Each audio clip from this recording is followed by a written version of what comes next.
Hello दोस्तों, क्या हाल है। तारीख आज 20 अक्टूबर 2024, दिन संडे रविवार हो गया, हिंदी तिथि चतुर्थी। आज करवा चौथ का पर्व है और आइए बात करते हैं आज के मुख्य समाचार में देश भर की तमाम बड़ी खबरों पर नजर डालते हैं। आज के कुछ प्रमुख खबरों में जानेंगे दोस्तों, करवा चौथ पर महिलाओं को सरकार ने दिया बड़ा तोहफा, विधवा महिलाओं को मिलेगी सरकारी नौकरी, अनुकंपा नियुक्ति में भी लागू हुए नए नियम, बिजली बिल पर भी सरकार का एक बड़ा फैसला देखेंगे। वहीं किसानों ने सरकार को फिर चेतावनी दी, हाईवे जाम होंगे इस तारीख को। आधार कार्ड अपडेट पर भी एक बड़ी खबर आई है। इस राज्य में होगा 1 लाख करोड़ का निवेश, मिलेगा 2 लाख युवाओं को रोजगार। ट्रेडिंग करने वालों के लिए सेबी की तरफ से लागू किया गया नया नियम। बोतल बंद पानी, साइकिल और नोटबुक होगी सस्ती। कपड़े, जूते, मोबाइल खरीदना होगा महंगा, 18% लगेगा जीएसटी टैक्स। वहीं देखेंगे सरकारी नौकरियों की जानकारी, मौसम समाचार, सोना चांदी के भाव समेत। चलिए जानते हैं आज की 50 बड़ी महत्वपूर्ण काम की खबरों को फटाफट से। देखिए, आज के दिन को वर्ल्ड स्टेटिस्टिक्स डे के रूप में मनाया जाता है, यानी कि विश्व सांख्यिकी दिवस। चलिए अब अपन आगे बढ़े खबरों में। सबसे पहले बात कर लेते हैं करवा चौथ पर्व की। तो देश भर की माताओं, बहनों, सुहागिन महिलाओं को उनके पतियों समेत सपरिवार करवा चौथ के त्योहार की ढेर सारी हार्दिक शुभकामनाएं आपकी अपनी डीएलएस न्यूज फैमिली की तरफ से। देखिए, करवा चौथ की रौनक देश भर के बाजारों में देखी जा रही है। हाथों में मेहंदी लगवा रही विवाहिताएं सजने संवरने के साथ जमकर खरीदारी भी हो रही है। इस बार करवा चौथ पर मार्केट में कुल बिक्री 46% बढ़कर 22,000 करोड़ रुपए होने का अनुमान लगाया है केट की तरफ से। करवा चौथ का व्रत सौभाग्यवती महिलाओं के लिए बहुत ही महत्वपूर्ण माना जाता है। ऐसी मान्यता है कि इस व्रत के बारे में भगवान श्री कृष्ण ने द्रौपदी को बताया था और भगवान शिव ने माता पार्वती को। हिंदी पंचांग के मुताबिक करवा चौथ का व्रत कार्तिक मास के कृष्ण पक्ष की चतुर्थी तिथि को मनाया जाता है। इस दिन मुख्यतः भगवान श्री गणेश, माता गौरी, चंद्रमा और भगवान शिव शंकर की पूजा की जाती है। महिलाएं अपने वैवाहिक जीवन में सुख शांति की कामना करती हैं और अपने पति की लंबी आयु की प्रार्थना करती हैं। इस बार करवा चौथ पर चांद निकलने का समय क्या रहेगा? तो इस बार जो चंद्रोदय का समय रहेगा शाम को 7:53 पर रहेगा, यानी लगभग देश के ज्यादातर शहरों में 7:30 पौने 8 बजे से लेकर 8:30 बजे तक चंद्र दर्शन हो जाएंगे। तो माताएं बहनें चांद के दर्शन करने के बाद अपने व्रत का पारण करेगी। ये अलग अलग शहरों में चंद्र निकलने के समय की जानकारी भी आप देख सकते हैं। और वहीं करवा चौथ के पूजन की थाली में ये सामग्री होनी चाहिए। करवा चौथ पूजन की विधि भी आप स्क्रीन पर देख सकते हैं। करवा चौथ के दिन माताएं बहनें इन बातों का जरूर ध्यान रखें। व्रत के कुछ नियम और सावधानियां हैं जिनका आपको पालन करना चाहिए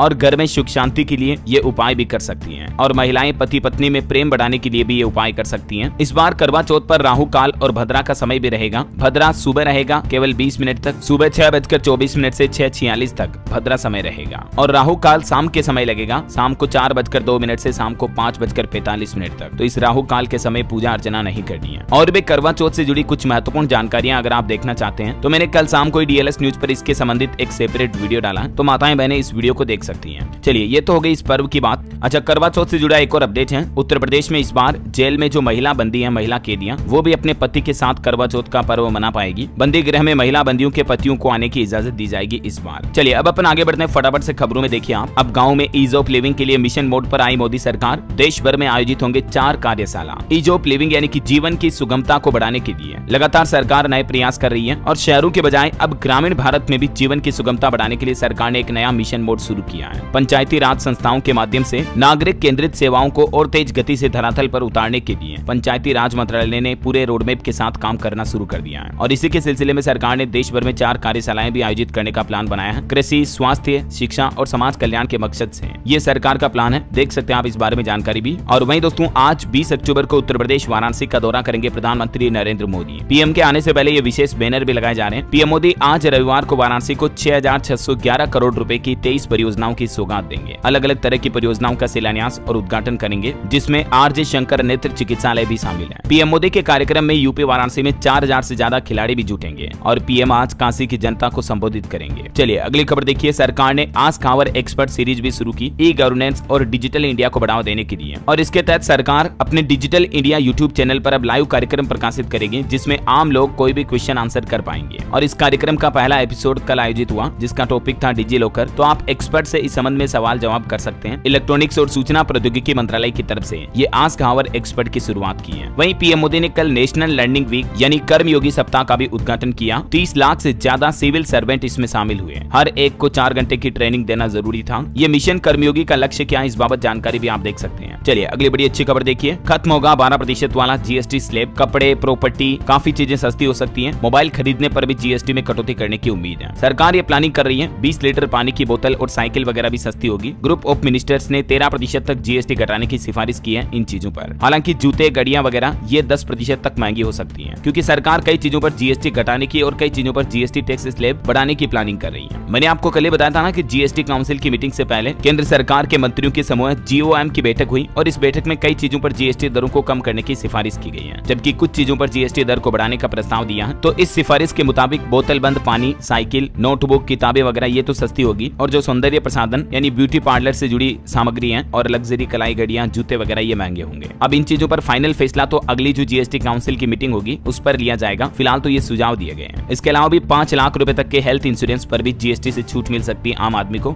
अब इन सब चीजों पर अंतिम फैसला जीएसटी काउंसिल करेगी। ठीक है, तो अगली जीएसटी काउंसिलिंग की जो बैठक होगी उसके हाइलाइट्स मैं आपको बता दूंगा इसी चैनल DLS न्यूज के माध्यम से। तभी तो मैं आपको कहता हूं दोस्तों कि अगर आप DLS न्यूज चैनल से अभी तक भी जुड़े नहीं हो ना, तो जुड़ जाइए, सब्सक्राइब करके बेल आइकन दबा दीजिए, ताकि आप हर रोज के ताजा समाचार, सरकार के बड़े फैसलों से अपडेट रह पाएंगे, है ना। चलिए फिलहाल देखिए आप अगली खबर। विधानसभा चुनाव से पहले झारखंड में बड़ा फेरबदल किया गया। निर्वाचन आयोग ने DGP अनुराग गुप्ता को हटाने का आदेश दिया और अभी झारखंड के नए DGP बने अजय सिंह। वही खबर है पंजाब में भी बिना परिसीमन के होंगे नगर निकाय चुनाव। हाईकोर्ट की तरफ से निर्देश जारी किए गए। सरकार के पास केवल 15 दिन की मोहलत है। चलिए अगली खबर देखिए। केंद्रीय वित्त मंत्री निर्मला सीतारमण ने मेक्सिको के ग्वाडलजारा में टेक लीडर्स राउंड टेबल की अध्यक्षता की। अभी वो मेक्सिको दौरे पर है। और वहीं देश की राष्ट्रपति द्रौपदी मुर्मू भी 3 अफ्रीकी देशों की यात्रा पूरी करके मलावी से नई दिल्ली के लिए रवाना हुई। मलावी में राष्ट्रपति ने कहा कि भारतीय प्रवासियों की सेवा करना हमारी सरकार की सर्वोच्च प्राथमिकता है। चलिए अगला अपडेट देखिए। केंद्र सरकार ने जारी किया साल 2025 की छुट्टियों की पूरी लिस्ट का कैलेंडर और कुछ मुख्य छुट्टियां कब कब रहेगी, किस तारीख में, किस दिन में और किन पर्व की वजह से, जिसकी जानकारी भी आप देख सकते हैं इस टेबल में। ये तारीखें 2025 की हैं, ठीक है ना। चलिए अगला अपडेट है। जम्मू कश्मीर को पूर्ण राज्य का दर्जा देने के प्रस्ताव को LG यानी कि उपराज्यपाल ने मंजूर किया। अब केंद्र सरकार इस पर अंतिम फैसला लेगी। तो जम्मू सरकार से तो मंजूरी मिल चुकी है। जम्मू के CM अमर अब्दुल्ला 2 दिन में PM मोदी से मुलाकात करेंगे। डिप्टी CM बोले कि केंद्र सरकार हमारा वादा पूरा करे। चलिए बड़ी खबर देखिए। देश में लगातार बढ़ रही है विमानों में बम की धमकियां। सिर्फ कल शनिवार को ही 30 से ज्यादा फ्लाइट्स में बम की सूचनाएं मिली। अच्छा, ये फर्जी धमकियां होती हैं, लेकिन फिर भी व्यवस्थाएं तो बिगड़ जाती है ना। ये धमकियां मिलने के बाद 30 फ्लाइट की इमरजेंसी लैंडिंग की गई। पिछले 6 दिनों में ही 50 विमानों में बम की धमकियां मिली हैं। और अब सरकार ने इस मामले को सीरियस लेते हुए एयरलाइंस के CEOs के साथ बैठक भी की, जिसमें सभी एयरलाइन कंपनियों के CEO शामिल हुए। वहीं देखिए एक रिपोर्ट सामने आ रही है कि ब्याज दर अगर 9% से ज्यादा हुई तो मकान खरीदारी प्रभावित होगी। साल 2029 तक $1 लाख करोड़ का आवासीय बाजार होने की उम्मीद है रियल एस्टेट में। चलिए खबर है। इजराइल जाएंगे 10,000 भारतीय, मिलेगा 1,92,000 रुपए तक का मासिक वेतन। इजराइल हमास युद्ध के कारण क्षतिग्रस्त इमारतों की मरम्मत करने और निर्माण कार्यों के लिए और लोगों की देखभाल के लिए 10,000 भारतीय निर्माण श्रमिकों की भर्ती की जाएगी। उत्तर प्रदेश कौशल विकास मिशन के माध्यम से आवेदन फॉर्म लिए जाएंगे। चयनित युवाओं को लगभग 2 लाख रुपए तक का मासिक वेतन मिलेगा। 25 अक्टूबर से ये चयन प्रक्रिया शुरू होगी, जो कि 3 नवंबर तक चलेगी। वहीं यूपी के युवाओं के लिए एक और अच्छी खबर है। रोजगार मेले से भी 1.5 लाख युवाओं को नौकरी दिलाने का लक्ष्य रखा है प्रदेश में अगले महीने से। चलिए अगला अपडेट है दोस्तों। NSE यानी कि नेशनल स्टॉक एक्सचेंज ने 5 इंडेक्स, डेरिवेटिव और कॉन्ट्रैक्ट्स के लोड साइज को बढ़ाया है। अब निफ्टी 50 का लोड साइज 25 से बढ़कर 75 हुआ। 20 नवंबर से ये प्रभावी आदेश लागू होगा। किस किस इंडेक्स के लोड साइज में कितनी बढ़ोतरी हुई ये टेबल में आप देख सकते हैं। Bank Nifty, Fin Nifty, Nifty mid cap सभी के नए लोड साइज क्या होंगे देख सकते हैं आप। जो लोग ट्रेडिंग करते हैं वो अच्छे से समझ पा रहे होंगे, क्योंकि खास करके ये उनके लिए महत्वपूर्ण अपडेट है। सेबी की तरफ से नया नियम लागू कर दिया है ना। एक्सपायरी वगैरह में भी ये बदलाव किए गए हैं। चलिए अगला अपडेट देखिए। बांग्लादेश के कानून मंत्री बोले कि शेख हसीना का प्रत्यर्पण करना जरूरी है। अगर भारत ने मना किया तो हम विरोध करेंगे। कोर्ट ने 18 नवंबर तक की मोहलत दी है। अभी 1-2 दिन पहले आपको पता होगा बांग्लादेश कोर्ट ने भी शेख हसीना के खिलाफ गिरफ्तारी वारंट जारी किया था। तो उसके बाद अब बांग्लादेश के कानून मंत्री का भी ये बयान सामने आ रहा है। वहीं भारत के विदेश नीति से जुड़ी एक और खबर देखिए आप। रूस के राष्ट्रपति व्लादिमीर पुतिन बोले कि यूक्रेन जंग को लेकर PM मोदी फिक्रमंद हैं। जब भी हमारी बातचीत होती है तो वे इस मुद्दे को उठाते हैं। और वहीं रूसी राष्ट्रपति ने भारत में बनी बॉलीवुड फिल्मों की भी तारीफ की। वैसे अभी PM मोदी वापस रूस भी जाने वाले, मैंने आपको कल ही बताया था। 22-23 अक्टूबर को रूस में ब्रिक्स समिट होगा और इसमें शामिल होने के लिए PM मोदी भी जा रहे हैं। रूसी राष्ट्रपति ने न्योता भेजा है। चलिए अगली खबर देखिए। अपराध पर रोक लगाने के लिए योगी सरकार ने बनाया एनकाउंटर और बुलडोजर को हथियार। तो योगी सरकार की इस पॉलिसी पर पुनर्विचार होना चाहिए, कई एक्सपर्ट का ये मानना है। वही खबर देखिए। मुंबई के बाबा सिद्दीकी के बेटे ने पोस्ट करके लिखा कि धोखे से मार देते हैं गीदड़ भी शेर को। इससे पहले लिखा था कि हमें न्याय चाहिए। और देखिए सुप्रीम कोर्ट के सीजेआई बोले कि सुप्रीम कोर्ट को लोगों की अदालत बनाया, मतलब ये नहीं कि विपक्ष की भूमिका निभाते हम। फैसलों पर कोर्ट की आलोचना ठीक नहीं है। कई सारे जो राजनेता पॉलिटिशियन सुप्रीम कोर्ट के फैसलों की और जजों की आलोचना करते हैं, तो उस पर उन्होंने ये मुंहतोड़ जवाब दिया। वहीं देखिए हमारे देश के रक्षा मंत्री राजनाथ सिंह ने कहा कि एआई यानी आर्टिफिशियल इंटेलिजेंस से मिलिट्री ऑपरेशन में क्रांति की क्षमता लाई जा सकती है। इनके पास डिसीजन मेकिंग सिस्टम है। मिलिट्री लीडर्स में जियोपॉलिटिक्स की समझ होना बहुत जरूरी है। वहीं देखिए मणिपुर राज्य में फिर से हिंसा फैली। उग्रवादियों ने कई गांवों पर बम फेंके। सीआरपीएफ और पुलिस जवान मौके पर पहुंचे। महिलाओं और बच्चों को सुरक्षित जगहों पर पहुंचाया गया। जबकि मणिपुर कू के नेताओं की बैठक हुई थी अभी 15 अक्टूबर को, जिसमें शांति समझौते पर संकल्प लिया था। उसके बावजूद देखिए मणिपुर में फिर से हिंसा के हालात पैदा हो गए। वहीं दोस्तों हमारे देश में ईडी ने भी आरोप लगाया, कहा कि खाड़ी देशों के 1300 एक्टिव पीएफआई मेंबर्स हैं। इन्हें करोड़ों के फंड जुटाने का टारगेट दिया हुआ। भारत में आतंकियों तक हवाला से पहुंचाई गई रकम भी। वैसे अभी पीएफआई यानी कि पॉपुलर फ्रंट ऑफ इंडिया एक संगठन है। इसे भारत सरकार ने तो प्रतिबंधित कर रखा है। पिछले 2 साल से ईडी की जांच में कई नए खुलासे हुए हैं इस संगठन को लेकर। और वहीं इधर जम्मू कश्मीर में देखिए पुंछ में फिर से 2 आतंकी गिरफ्तार हुए। ग्रेनेड और पिस्तल भी बरामद हुई इनसे।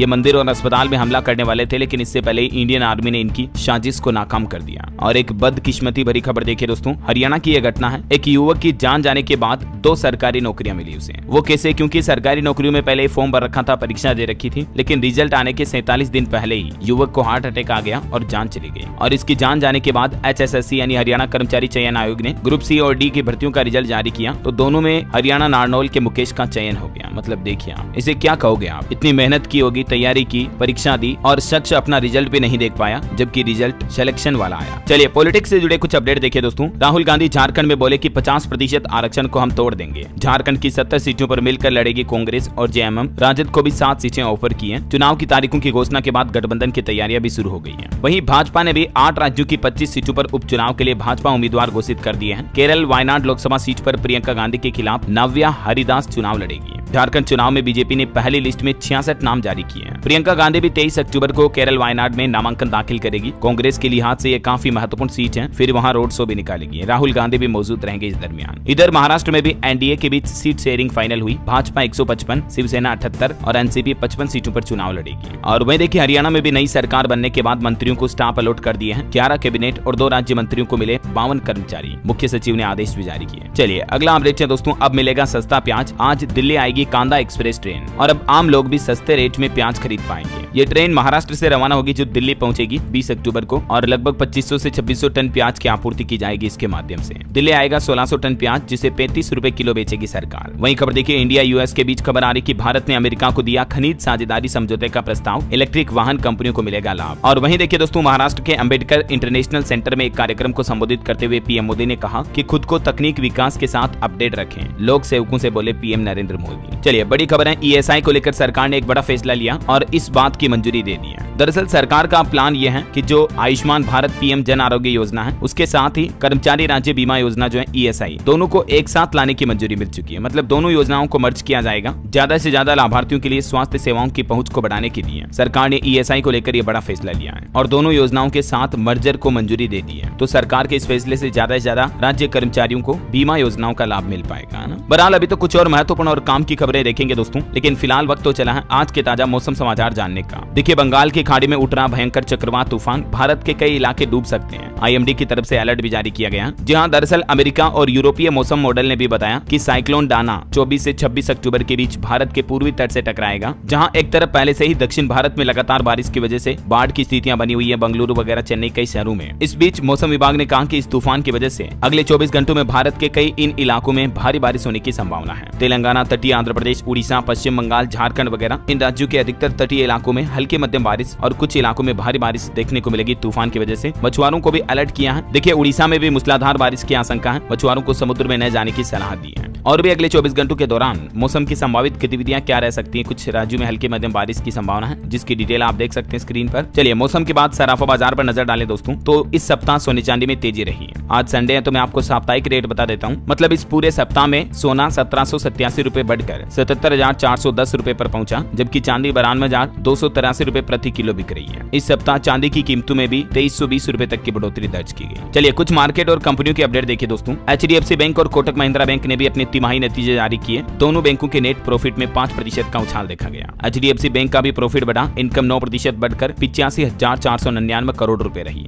इस बैंक के शेयर ने पिछले 6 महीनों में ही 10% का रिटर्न दिया। वहीं कोटक महिंद्रा बैंक के भी अच्छे परिणाम रहे, नेट प्रॉफिट 13% तक बढ़ा। और निवेशकों के लिए अच्छी खबर आ रही कि 5,000 करोड़ रुपए जुटाने के लिए अगले सप्ताह बाजार में उतरेगी 3 कंपनियां। दिसंबर तक IPO से कई सारी कंपनियां 1.25 लाख करोड़ रुपए जुटाएगी, तो निवेशकों को भी अच्छा खासा इन्वेस्टमेंट करने का मौका मिलेगा। एक और IPO भी आ रहा है, गोदावरी बायो रिफाइनरीज का IPO 23 अक्टूबर को ओपन होगा, जिसमें 25 अक्टूबर तक आप निवेश कर पाएंगे। मिनिमम इन्वेस्टमेंट रहेगा 14,784 रुपए का। अच्छा, देश का सबसे बड़ा प्राइवेट बैंक HDFC बैंक को लेकर भी एक बड़ा अपडेट आ रहा। सब्सिडरी IPO को भी मंजूरी मिल चुकी है इस बैंक के। HBD फाइनेंशियल सर्विसेज का IPO आने वाला है। HDFC बैंक बेचेगा 10,000 करोड़ रुपए तक के शेयर। वहीं खबर है, वेदांता समूह की निवेश योजनाओं से राजस्थान में रोजगार के 2 लाख से भी ज्यादा अवसर पैदा होंगे। अनिल अग्रवाल की तरफ से ये बात की जानकारी दी गई, क्योंकि वेदांता ग्रुप और राजस्थान की भजनलाल सरकार के बीच कुछ MOU साइन हुए हैं। 1 लाख करोड़ रुपए का निवेश करेगा वेदांता टोटल, और इससे 2 लाख से ज्यादा युवाओं को मदद मिलेगी। 500 से ज्यादा बिजनेस को फायदा होगा, है ना। वहीं देखिए, टेक महिंद्रा कंपनी का मुनाफा भी 153% बढ़ा, प्रति शेयर 15 रुपए का डिविडेंड भी देगी कंपनी। चलिए मार्केट के बाद आगे बढ़ते हैं दोस्तों खबरों में। देखिए, कलकत्ता में जूनियर डॉक्टरों ने फिर से विरोध मार्च से निकाला। बंगाल में डॉक्टरों का प्रदर्शन और तेज हुआ। RG कर मेडिकल कॉलेज में हड़ताल की चेतावनी भी दी, और बंगाल के मुख्यमंत्री ममता बनर्जी सरकार को 2 दिन का अल्टीमेटम भी जारी किया है डॉक्टरों ने। वहीं महंगाई के बीच एक राहत भरी खबर आ रही, सरसों, मूंगफली और सोयाबीन समेत कई तेलों की थोक कीमतों में गिरावट आई है। यानी इन तेलों के होलसेल प्राइस गिरे हैं, तो जाहिर सी बात है इसका असर मार्केट में भी देखने को मिलेगा, और रिटेल प्राइस में भी जल्दी आपको कटौती देखने को मिलेगी। यानी ये खाद्य तेल जल्दी सस्ते होंगे, है ना। चलिए अगला अपडेट है, 2 बार बोर्ड परीक्षाएं, 8वीं तक के लिए NCERT की नई किताबें आएगी। अगले सत्र 2025 से ही स्कूलों में कई बड़े बदलाव लागू होंगे। NCERT की तरफ से ये प्लान बनाया जा रहा। नए सत्र से ही 10वीं 12वीं की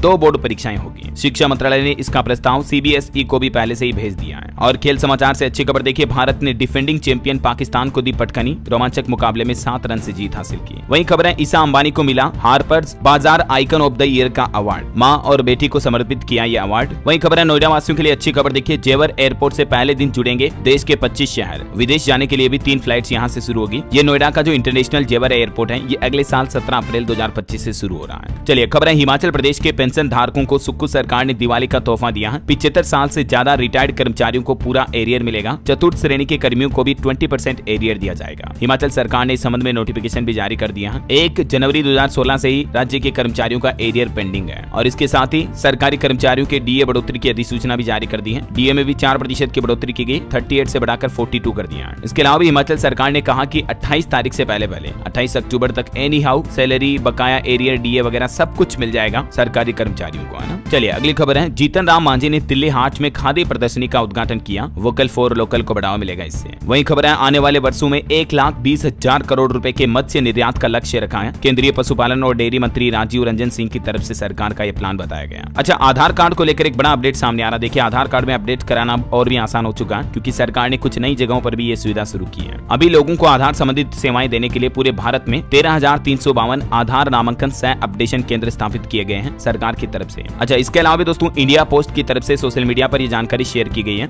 कि डाक विभाग ने भी लोगों की जन सुविधाओं को ध्यान में रखते हुए आधार कार्ड से संबंधित सेवाएं देना शुरू कर दिया। यानी लोग बाग अब अपने नजदीकी डाकघर यानी पोस्ट ऑफिस जाकर के भी अपना आधार कार्ड अपडेट करवा सकते हैं, और इसके लिए भी शुल्क उतना ही लगेगा जितना आप आधार सेंटर पर देते हो। ठीक है, तो अब इंडिया पोस्ट की तरफ से भी ये नई सुविधा शुरू की गई है। चलिए अगला अपडेट है, जियो पेमेंट्स बैंक को AMFI से म्यूचुअल फंड वितरण का लाइसेंस भी मिल चुका है। यानी जियो पेमेंट्स ऐप के जरिए अब आप म्यूचुअल फंड में भी इन्वेस्टमेंट कर पाएंगे। वहीं खबर है, भारत और कोलंबिया ने ऑडियो विजुअल सह निर्माण समझौते पर भी हस्ताक्षर किए। और पोल्यूशन यानी प्रदूषण पर बड़ी खबर आ रही। देखिए, दिल्ली में फिर से बढ़ा एयर पोल्यूशन। यमुना नदी में जहरीले जाग भी आने लगे, आसमान में धुंध, और लोगों को सांस लेने में भी परेशानी हो रही है। मंत्री बोले कि सर्दी की वजह से ये समस्या आई। वायु प्रदूषण बढ़ने की वजह से सांस रोगियों की मुसीबतें भी बढ़ी हैं। गाजियाबाद में तो 2 लोगों की जान भी चली गई। चलिए खबर है, DGCA के महानिदेशक को कोयला मंत्रालय में सचिव बनाया गया। विक्रम देवदत्त को केंद्र सरकार की तरफ से यह फैसला लिया गया। वहीं खबर देखिए, पुलिस कर्मियों को हेलमेट के बगैर अब थाने में प्रवेश नहीं मिलेगा। गुजरात अहमदाबाद पुलिस कमिश्नर की तरफ से यह नया सर्कुलर जारी किया है। चलिए खबर है, उत्तर प्रदेश के प्रमुख राज्यों को आपस में जोड़ेगी अमृत भारत एक्सप्रेस ट्रेन। 26 नई ट्रेनें जल्द ही शुरू होगी। यूपी वासियों के लिए अच्छी खबर है। उत्तर प्रदेश, बिहार, झारखंड, पश्चिम बंगाल, उड़ीसा समेत कई कई राज्यों को आपस में ये कनेक्ट करेगी ट्रेनें, है ना। और देखिए उत्तर प्रदेश में अब कोई नहीं रहेगा गरीब। मुख्यमंत्री योगी आदित्यनाथ की गरीबी मुक्त घोषणा के बाद अब काम में जुटा प्रशासन और अब अधिकारियों ने प्लान बनाया है। 25 अक्टूबर से ही निर्धन लोगों का चयन किया जाएगा, सेलेक्ट किया जाएगा और उन लोगों तक सरकारी योजनाओं की पहुंच बढ़ाई जाएगी। वहीं खबर देखिए उत्तर प्रदेश मेरठ में 22 अक्टूबर की हड़ताल अवैध है, समर्थन करने वालों पर कार्रवाई भी होगी। बार काउंसिल के चेयरमैन की तरफ से जारी इस प्रस्ताव को असंवैधानिक करार कर दिया है। यूपी में बिजली कनेक्शन पर भी खबर आ रही कि अब नहीं चलेगी बहानेबाजी। एक्शन में आ गए बिजली कर्मचारी, 2 दिन में ही काटे 200 लोगों के बिजली कनेक्शन। जो बकायेदार बिजली बिल भुगतान नहीं कर रहे हैं ऐसे उपभोक्ताओं के कनेक्शन अब धड़ाधड़ काटे जाएंगे, है ना। वही खबर देखिए मछली उत्पादन में आत्मनिर्भर बना बिहार राज्य, अब दूसरे राज्यों को भी मछली एक्सपोर्ट करने लगा बिहार। और खबर है छत्तीसगढ़ में देखिए कस्टम मिलिंग योजना के तहत 19 राइस मिलरों को नोटिस जारी किया। 31 अक्टूबर तक मोहलत दी, बिलासपुर जिले का मामला है। वहीं राजस्थान के भजनलाल सरकार ने भी एक बड़ा फैसला लिया है। प्रदेश में 5 दिन फ्री में सफर कर सकेंगे स्टूडेंट। दरअसल राजस्थान में सीईटी का एग्जाम होने जा रहा और इसी के तहत 5 दिन स्टूडेंट के लिए रोडवेज बसों में सफर बिल्कुल फ्री रहेगा। राजस्थान के 18 लाख से भी ज्यादा युवाओं के लिए अच्छी खबर है। सीईटी का एग्जाम शुरू होने के 2 दिन पहले और 2 दिन बाद तक स्टूडेंट सफर बिल्कुल फ्री में कर पाएंगे, है ना। अच्छा, राजस्थान में पशुपालकों के लिए भी अच्छी खबर है। पशुओं की मौत का भी मुआवजा मिलेगा किसान भाई लोगों को, क्योंकि भजनलाल सरकार मंगला पशु बीमा योजना को फिर से लेकर आ रही है। इस योजना के तहत दुधारू गाय, भैंस, बकरी, भेड़ और ऊंटनी का बीमा किया जाएगा। प्रत्येक परिवार से एक पशु का बीमा होगा और पशुओं की अगर जान चली जाएगी तो बीमा योजना के तहत किसान भाई लोगों को धनराशि दी जाएगी, है ना। चलिए कुछ और स्टेट न्यूज अपडेट देखते हैं फटाफट से। खबर है जल्दी पीएम नरेंद्र मोदी राजस्थान जयपुर का दौरा करेंगे। यहाँ जनसभा करेंगे, उपचुनाव के प्रचार का आगाज करेंगे। 27 अक्टूबर को पीएम की जनसभा प्रस्तावित है। वहीं देखिए मध्य प्रदेश के 3.5 लाख कर्मचारी और पेंशनर्स को मिलेगी अतिरिक्त वेतन बढ़ोतरी। हाईकोर्ट ने प्रशासन को नोटिस दिया, कहा 4 सप्ताह में ये लाभ जारी करें। इन सभी कर्मचारियों को ये लाभ मिलेगा। चलिए खबर देखिए मध्य प्रदेश के कर्मचारियों को भी 28 अक्टूबर को मिलेगा वेतन। मुख्यमंत्री ने ट्विटर पर लिखा कि विभागों को वेतन देने के आदेश भी जारी कर दिए हैं। एमपी के सीएम मोहन यादव का एक ट्वीट भी आप देख सकते हैं, दिवाली के त्योहार से जुड़ा। और खबर है छत्तीसगढ़ में शिक्षकों की विधवाओं को भी मिलेगी सरकारी नौकरी।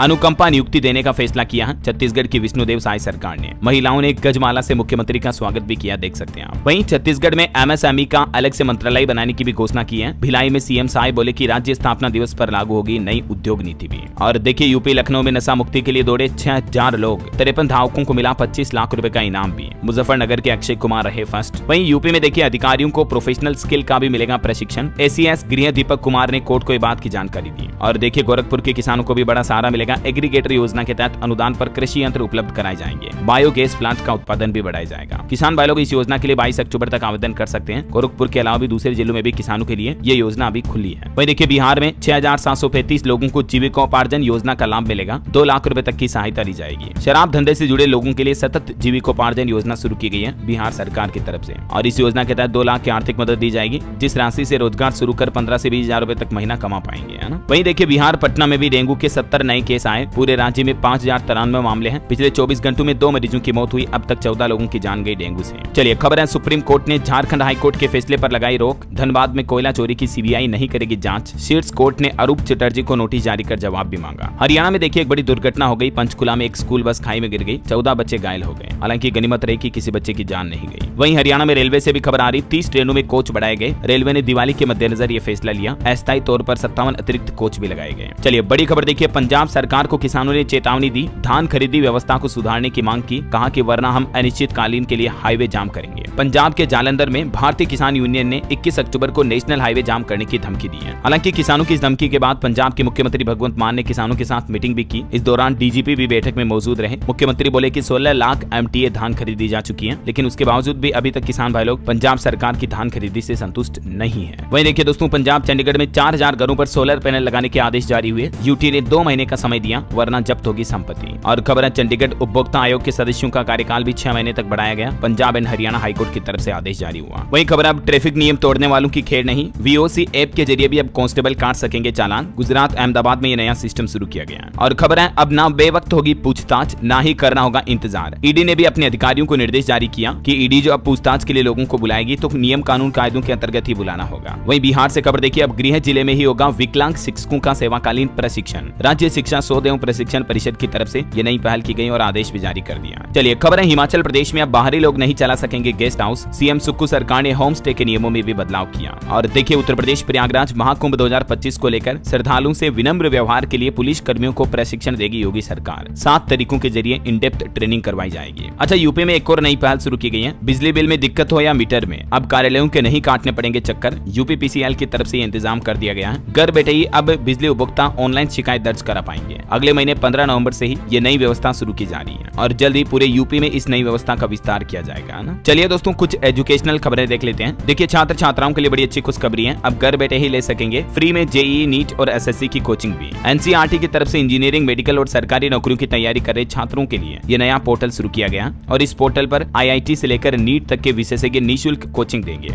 पोर्टल पर वीडियो लेक्चर और सैंपल क्वेश्चन पेपर भी उपलब्ध होंगे। छात्र इस पोर्टल के माध्यम से प्रश्न और अपने आशंकाओं को यानी कि डाउट्स भी पूछ सकते हैं और फ्री में प्रतियोगिता परीक्षाओं की तैयारी कर पाएंगे। हाल ही में मैंने आपको बताया था एनसीईआरटी की तरफ से अपनी आधिकारिक वेबसाइट पर साथी नाम से ये नई योजना शुरू की है, तो आप एनसीईआरटी के पोर्टल पर जाकर इस योजना का लाभ ले सकते हैं, ठीक है ना। वहीं दोस्तों हिमाचल प्रदेश के युवाओं को भी मिलेगी 1 लाख रुपए तक की नौकरी, विदेश में भी रोजगार पाने का सुनहरा मौका होगा। हिमाचल राज्य सरकार की तरफ से ये नया प्लान बनाया गया, देख सकते हैं आप डिटेल जानकारी भी। और खबर है पीएम इंटर्नशिप योजना में आए अब तक 1.25 लाख ऑफर। अभ्यर्थियों के लिए 12 अक्टूबर से ये पोर्टल खुल चुका, मैंने आपको बताया था। इस योजना के माध्यम से स्टूडेंट छात्र छात्राओं को हर महीने 5-5 हजार रुपए तक का इंटर्नशिप भत्ता भी मिलेगा। ऑनलाइन अगर आपने अभी तक भी अप्लाई नहीं किया तो आप इस पोर्टल के माध्यम से आवेदन कर सकते हैं, ठीक है ना। चलिए ऑटो इंडस्ट्री से खबर है एमजी एस्टर की कीमत में 27,000 रुपए तक की बढ़ोतरी की गई। कॉम्पैक्ट एसयूवी में केवल 2 अडास समेत 49 प्लस सेफ्टी फीचर्स और पर्सनल एआई असिस्टेंस भी मिलेगा। वहीं अंतर्राष्ट्रीय न्यूज पर खबर है दोस्तों, हिंद महासागर में रूस ने उतारी अपनी नौसेना, ईरान के साथ करेगा अभ्यास। इजराइल से तनाव के बीच 9 देशों की नेवी पहुंची है। और इधर इजराइल हमास जंग पर भी खबर आ रही है। नेतन्याहू बोले कि मुझे मारने की कोशिश करना हिजबुल्लाह की बड़ी गलती है। इजरायली पीएम के निजी आवास पर ड्रोन अटैक हुआ, हालांकि इस दौरान पीएम और उनका परिवार मौजूद नहीं था, इसलिए कुछ हुआ नहीं, वरना इजराइल के प्रधानमंत्री बेंजामिन नेतन्याहू के होम टाउन पर ही ये ड्रोन अटैक किया गया। चलिए अंत में आज के राशिफल पर नजर डालते हैं। देखिए धनु राशि वालों को उम्मीद से ज्यादा फायदा हो सकता है। मकर राशि वालों को रुका पैसा मिलने की संभावना है। मिथुन राशि के लोग अहंकार से बचें और सोच समझकर निर्णय लें। कन्या राशि के लोग जरूरी कामों को न टालें। और भी कुछ अलग अलग राशियों के राशिफल आप देख सकते हैं स्क्रीन पर। और दोस्तों आज मैं आपसे कोई माइंड क्विज क्वेश्चन नहीं पूछने वाला हूँ। आप भी कमेंट बॉक्स में अपनी डीएलएस न्यूज फैमिली के परिवार मेंबर सदस्यों को हैप्पी करवा चौथ बोल सकते हैं। बाकी अगेन आप सभी भाइयों बहनों को करवा चौथ की ढेर सारी हार्दिक शुभकामनाएं, भाइयों और भाभियों को। बाकी इस वीडियो को लाइक और शेयर कर देना। डीएलएस न्यूज चैनल को सब्सक्राइब करके बेल आइकन जरूर दबा देना, रोजाना ऐसी इन्फॉर्मेटिव काम की खबरों से अपडेट रहने के लिए। जय हिंद, जय भारत, वंदे मातरम।